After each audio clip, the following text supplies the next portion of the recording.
Hi friends, R4iലേക്ക് എല്ലാവർക്കും ഒരിക്കൽ കൂടി സ്വാഗതം. തുടർച്ചയായ 4 ദിവസത്തെ ട്രേഡിംഗ് ഡേയിൽ നെഗറ്റീവിൽ ക്ലോസ് ചെയ്ത നിഫ്റ്റി ഇന്ന് 100 പോയിന്റ് അപ്പായിട്ട് പോസിറ്റീവിൽ ക്ലോസ് ചെയ്തിരിക്കുകയാണ്. നമ്മുടെ കഴിഞ്ഞ ദിവസം വന്ന ഇൻഫ്ലേഷൻ ഡാറ്റ അത് 6 വർഷത്തെ ഏറ്റവും ലോ ആയിട്ടുള്ള ഒരു ഇൻഫ്ലേഷൻ ഡാറ്റയാണ്. 2.10% ആണ് വന്നത്. ഇത് ഹിസ്റ്റോറിക്കലി നോക്കുമ്പോൾ 1-2 തവണയേ ആ രീതിയിൽ വന്നിട്ടുള്ളൂ. അപ്പോൾ അത് സൃഷ്ടിച്ചിട്ടുള്ള ആ ഒരു പോസിറ്റീവ് സെന്റിമെന്റ്സ് ആണ് ഇന്ന് മാർക്കറ്റിനെ റിക്കവർ ചെയ്യാൻ സഹായിച്ചത് എന്ന് വേണം മനസ്സിലാക്കാൻ. അപ്പോൾ തീർച്ചയായിട്ടും ഇൻഫ്ലേഷൻ വളരെയധികം ഒരു ക്രേസി ലെവലിൽ താഴോട്ടേക്ക് വന്നതുകൊണ്ട് തന്നെ അവിടെ ഒരു റേറ്റ് കട്ടിന്റെ മറ്റൊരു സാധ്യത കൂടെ തുറന്നിട്ടിരിക്കുകയാണ്. അതുകൊണ്ട് തന്നെ RBI ആ രീതിയിലുള്ള റേറ്റ് കട്ട് കൂടി ചിന്തിക്കുകയാണെങ്കിൽ മാർക്കറ്റിന്റെ ആ ഒരു ലിക്വിഡിറ്റി വലിയ തോതിൽ വർദ്ധിക്കാനുള്ള എല്ലാ സാധ്യതയും കൂടും എന്നത് ഈ ഒരു പോസിറ്റീവ് സെന്റിമെന്റ്സിന് കാരണമായിട്ടുണ്ട്. അപ്പോൾ നമുക്കിന്ന് മാർക്കറ്റിൽ കാണാൻ കഴിയും, ഇന്ത്യ വിക്സിലും കാര്യമായിട്ടുള്ള ഒരു ഡ്രോപ്പ് ഉണ്ടായിട്ടുണ്ട്. 4.17% അത് ഡ്രോപ്പ് ആയിട്ടുണ്ട്. ഇന്ന് ബ്രോഡ് മാർക്കറ്റ് നോക്കിക്കഴിഞ്ഞാൽ മിഡ് ക്യാപ് 150 ഇൻഡെക്സ് 0.92% അപ്പായിരുന്നു. സ്മോൾ ക്യാപ് 250 ഇൻഡെക്സ് 0.81% അപ്പായിരുന്നു. ഒരുപക്ഷെ ലാർജ് ക്യാപ്പിനേക്കാൾ കൂടുതലായിട്ടുള്ള മൂവ് നടക്കുന്നത് ഈ ഒരു മിഡ് ക്യാപ്പിലും സ്മോൾ ക്യാപ്പിലുമാണെന്ന് കാണാം. അപ്പോൾ കഴിഞ്ഞ ദിവസത്തെ ഒരു FII DI ഡാറ്റ നമ്മൾ നോക്കിക്കഴിഞ്ഞാൽ FIIs ഇപ്പോഴും സെല്ലിംഗ് മോഡിൽ തന്നെയാണ്. DIIs ആണെങ്കിൽ ബൈങ് മോഡിലുമാണ്. ഒരുപക്ഷെ FII സെല്ല് ചെയ്യുന്നതിനേക്കാൾ കൂടുതൽ എമൗണ്ടിനാണ് DIIs ബൈ ചെയ്യുന്നത്. അപ്പോൾ ജൂലൈ മാസം ഇതുവരെയുള്ള ഒരു ഡാറ്റ നമ്മൾ പരിശോധിച്ചാൽ ഫോറിൻ ഇൻസ്റ്റിറ്റ്യൂഷണൽ ഇൻവെസ്റ്റേഴ്സ് 11,898 കോടിയുടെ സെല്ലിംഗ് ആണ് നടത്തിയതെങ്കിൽ ഡൊമസ്റ്റിക് ഇൻസ്റ്റിറ്റ്യൂഷണൽ ഇൻവെസ്റ്റേഴ്സ് ബൈ ചെയ്തത് 14,190 കോടിക്കാണ്. അപ്പോൾ അവിടെ കൃത്യമായിട്ട് നമുക്ക് കാണാൻ കഴിയും ഡൊമസ്റ്റിക് ഇൻസ്റ്റിറ്റ്യൂഷൻസിന്റെ ബൈങ് FIIയുടെ സെല്ലിങ്ങിനേക്കാൾ കൂടുതലാണ്. അപ്പോൾ ഈ ജൂലൈ മാസം മുതൽ ഈ ദിവസം വരെയുള്ള ഒരു ഡാറ്റ ലാർജ് ക്യാപ്പ് നമ്മൾ നോക്കിക്കഴിഞ്ഞാൽ large cap top 100 index 1.17% down ആയിരുന്നു. എന്നാൽ മിഡ് ക്യാപ്പ് 150 ഇൻഡെക്സ് 0.1% അപ്പും അതുപോലെ സ്മോൾ ക്യാപ്പ് 250 ഇൻഡെക്സ് 0.1% അപ്പ് ആയിട്ടുണ്ട്. അപ്പോൾ ഈ രീതിയിൽ മിഡ് ക്യാപ്പും സ്മോൾ ക്യാപ്പും ലാർജ് ക്യാപ്പിനെ ഔട്ട് പെർഫോം ചെയ്യാനുള്ള ഒരു പ്രധാനപ്പെട്ട കാരണമായിട്ട് നമ്മൾ കാണുന്നത് സിപ്പ് വഴി മാർക്കറ്റിലേക്ക് ഒഴുകുന്ന പണമാണ്. ഇപ്പോൾ ടോട്ടൽ എമൗണ്ട് കഴിഞ്ഞ മാസം കളക്ട് ചെയ്തതായിട്ട് വന്ന AMFIയുടെ ഡാറ്റയിൽ പറയുന്നത് 27,269 കോടിയുടെ സിപ്പ് വഴിയുള്ള ഫണ്ടാണ് മ്യൂച്വൽ ഫണ്ടിലേക്ക് ഒഴുകുന്നത്. നമുക്കറിയാം റീറ്റെയിലേഴ്സ് പൊതുവെ മിഡ് ക്യാപ് ഫണ്ടുകളിലും സ്മോൾ ക്യാപ് ഫണ്ടുകളിലും മൈക്രോ ക്യാപ് ഫണ്ടുകളിലൊക്കെയാണ് ഇൻവെസ്റ്റ് ചെയ്യുന്നത്. അവരെ സംബന്ധിച്ചിടത്തോളം ലാർജ് ക്യാപ് ഫണ്ടുകളിൽ വലിയ തോതിൽ ഇൻവെസ്റ്റ് ചെയ്യാറില്ല. അപ്പോൾ അതുകൊണ്ട് തന്നെ ഡൊമസ്റ്റിക് ഇൻസ്റ്റിറ്റ്യൂഷണൽ ഇൻവെസ്റ്റേഴ്സ് കൂടുതലായിട്ട് ഈ മിഡ് ക്യാപ്പിലും സ്മോൾ ക്യാപ്പിലുമുള്ള സ്റ്റോക്കുകൾ വാങ്ങാനാണ് നിർബന്ധമാക്കപ്പെടുന്നത്. അപ്പോൾ ഇതാണ് നമ്മുടെ മാർക്കറ്റിൽ മിഡ് ക്യാപ്പും സ്മോൾ ക്യാപ്പും നല്ല തോതിൽ മുന്നോട്ടേക്ക് വരുന്നതിൻ്റെ ഒരു കാരണമായിട്ട് കാണാൻ കഴിയുന്നത്. അപ്പോൾ FIIs സെല്ല് ചെയ്യുന്നത് ലാർജ് ക്യാപ് സ്റ്റോക്കുകളാണെങ്കിൽ DIIs ബൈ ചെയ്യുന്നത് സ്മോൾ ക്യാപ്പും മിഡ് ക്യാപ്പുമാണ്. അപ്പോൾ അതുകൊണ്ട് തന്നെയാണ് DIIs FIIസിനേക്കാൾ ബൈ ചെയ്തിട്ടും ബെഞ്ച് മാർക്ക് ഇൻഡെക്സ് ആയ നിഫ്റ്റിയിൽ അത് പ്രതിഫലിക്കാത്തത് കൊണ്ടാണ് നമ്മുടെ മാർക്കറ്റ് ഡൗൺ ആയതായിട്ട് നമുക്ക് ഫീൽ ചെയ്യുന്നത്.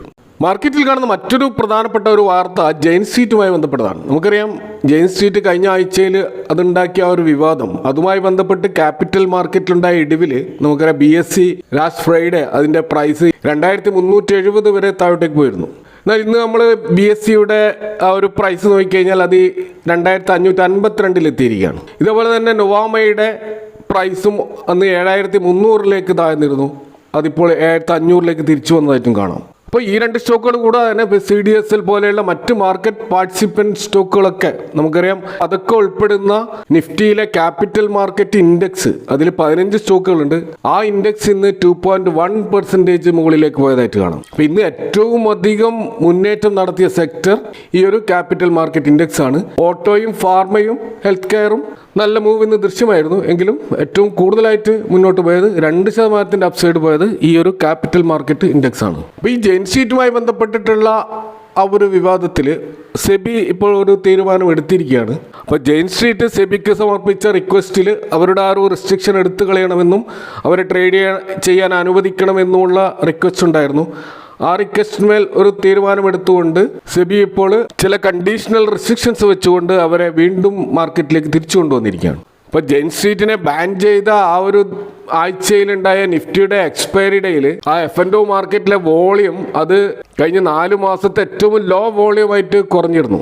അപ്പോൾ F&O മാർക്കറ്റിലെ വോളിയം കുറയുമ്പോൾ സ്വാഭാവികമായിട്ടും അത് BSE NSE പോലുള്ള എക്സ്ചേഞ്ചുകളെയാണ് കാര്യമായിട്ട് ബാധിച്ചത്. അപ്പോൾ BSEയിലെ ഡ്രോപ്പ് ഉണ്ടാകാനുള്ള കാരണവും അതാണ്. അതേപോലെ തന്നെ NSEയിലും ആ ഡ്രോപ്പ് ഉണ്ടായിട്ടുണ്ട്. കാരണം പക്ഷേ NSE ഒരു അൺലിസ്റ്റഡ് സ്റ്റോക്ക് ആയതുകൊണ്ട് അതിൻ്റെ അൺലിസ്റ്റഡ് പ്രൈസിലാണ് ഇടിവുണ്ടായത്. അത് മാർക്കറ്റ് പ്ലാറ്റ്ഫോമിൽ നമുക്ക് കാണാൻ കഴിയില്ലെന്ന് മാത്രം. അപ്പോൾ BSE റിക്കവർ ചെയ്ത പോലെ തന്നെ NSEയും ഇപ്പോൾ റിക്കവർ ചെയ്തിരിക്കുകയാണ്. അതിൻ്റെ അൺലിസ്റ്റഡ് ഷെയറുകളുടെ ആ ഒരു വില നമ്മൾ കാണുന്നത് 2280 എന്ന പ്രൈസിലാണ്. അപ്പോൾ സെബി ജെയിൻ സ്ട്രീറ്റുമായിട്ട് ഉണ്ടാക്കിയുള്ള സെറ്റിൽമെൻറ്റിൻ്റെ അടിസ്ഥാനത്തിൽ $567 മില്യൺ അവർ പേ ചെയ്യേണ്ടത്. അത് ഏകദേശം 4843 കോടിയുടെ ഒരു ഫൈനാണ് അവർക്ക് ചുമത്തിയിരിക്കുന്നത്. അപ്പോൾ അതിനുശേഷം സെബി ചില റെസ്ട്രിക്ഷൻസ് വെച്ചിട്ടുണ്ട്. ആ റെസ്ട്രിക്ഷൻസ് ഒക്കെ ഇപ്പോഴും നിലനിൽക്കും. കൂടാതെ തുടർച്ചയായിട്ട് അന്വേഷണങ്ങളും ഇൻവെസ്റ്റിഗേഷൻസും തുടരുമെന്നും സെബി പറഞ്ഞിട്ടുണ്ട്. ഇത് നമ്മൾ ഗ്ലോബൽ മാർക്കറ്റിൽ ട്രംപ് റിലേറ്റഡ് ആയിട്ടുള്ള ന്യൂസ് നമ്മൾ നോക്കുകയാണെങ്കിൽ ഇന്ത്യ US ട്രേഡ് ഡീല് കൂടുതൽ ചർച്ചകളിലേക്ക് നീങ്ങുകയാണ്.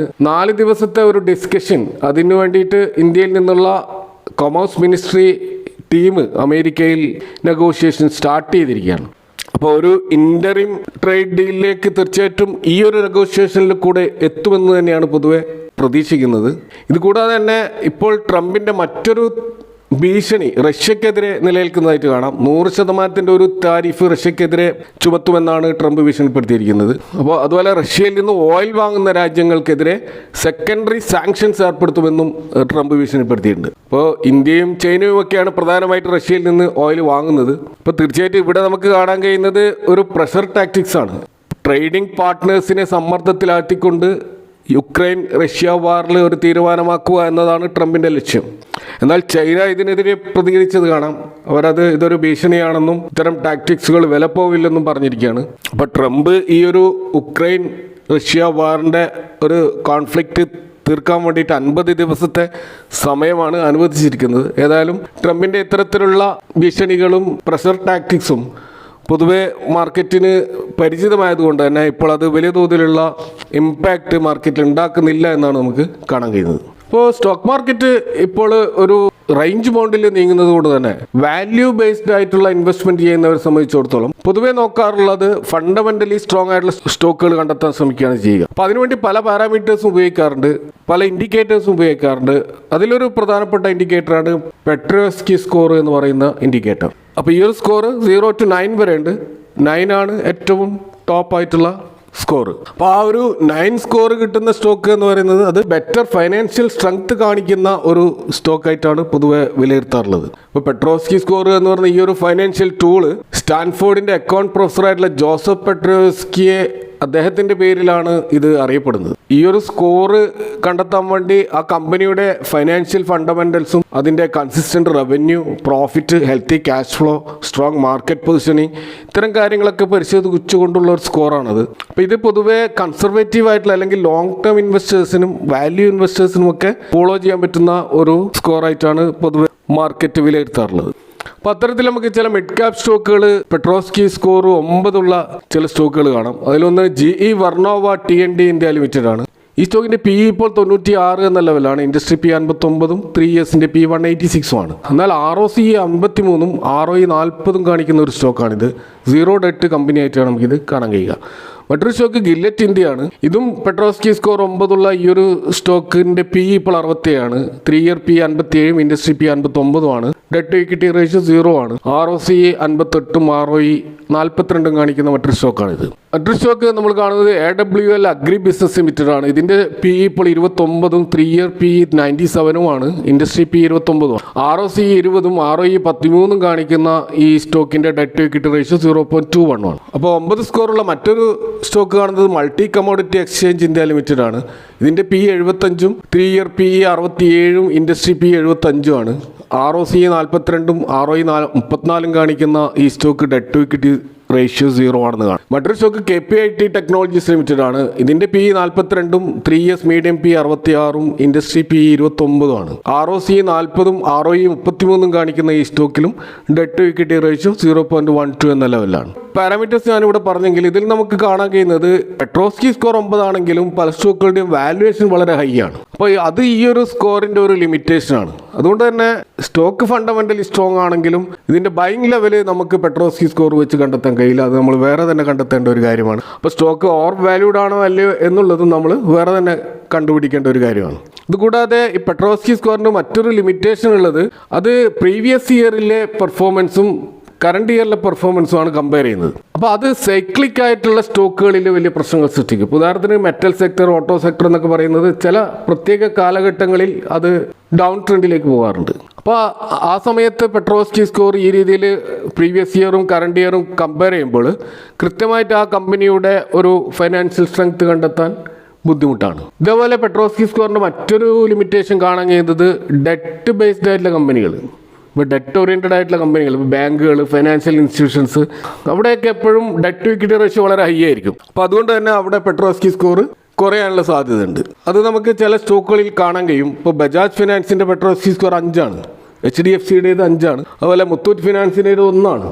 അപ്പോൾ ആ ഡെറ്റ് ബേസ്ഡ് ആയിട്ടുള്ള കമ്പനികളെ അതിൻ്റെ ഫൈനാൻഷ്യൽ സ്ട്രെങ്ത് വിലയിരുത്തുന്നതിൽ പെട്രോസ്കി സ്കോർ ഒരു പരാജയമാണ്. അപ്പോൾ ഈ കാര്യങ്ങളൊക്കെ നമ്മൾ മനസ്സിൽ വെച്ചുകൊണ്ട് വേണം ഈ ഒരു ഫൈനാൻഷ്യൽ ടൂള് നമ്മൾ ഉപയോഗിക്കേണ്ടത്. അപ്പോൾ ഇതൊക്കെയാണ് ഇന്നത്തെ മാർക്കറ്റുമായി ബന്ധപ്പെട്ട് ഇവിടെ ഷെയർ ചെയ്യാനുള്ളത്. നിങ്ങളുടെ അഭിപ്രായങ്ങളും കമൻറ്റുകളും അറിയിക്കുക. Thanks for watching. See you next time with another video.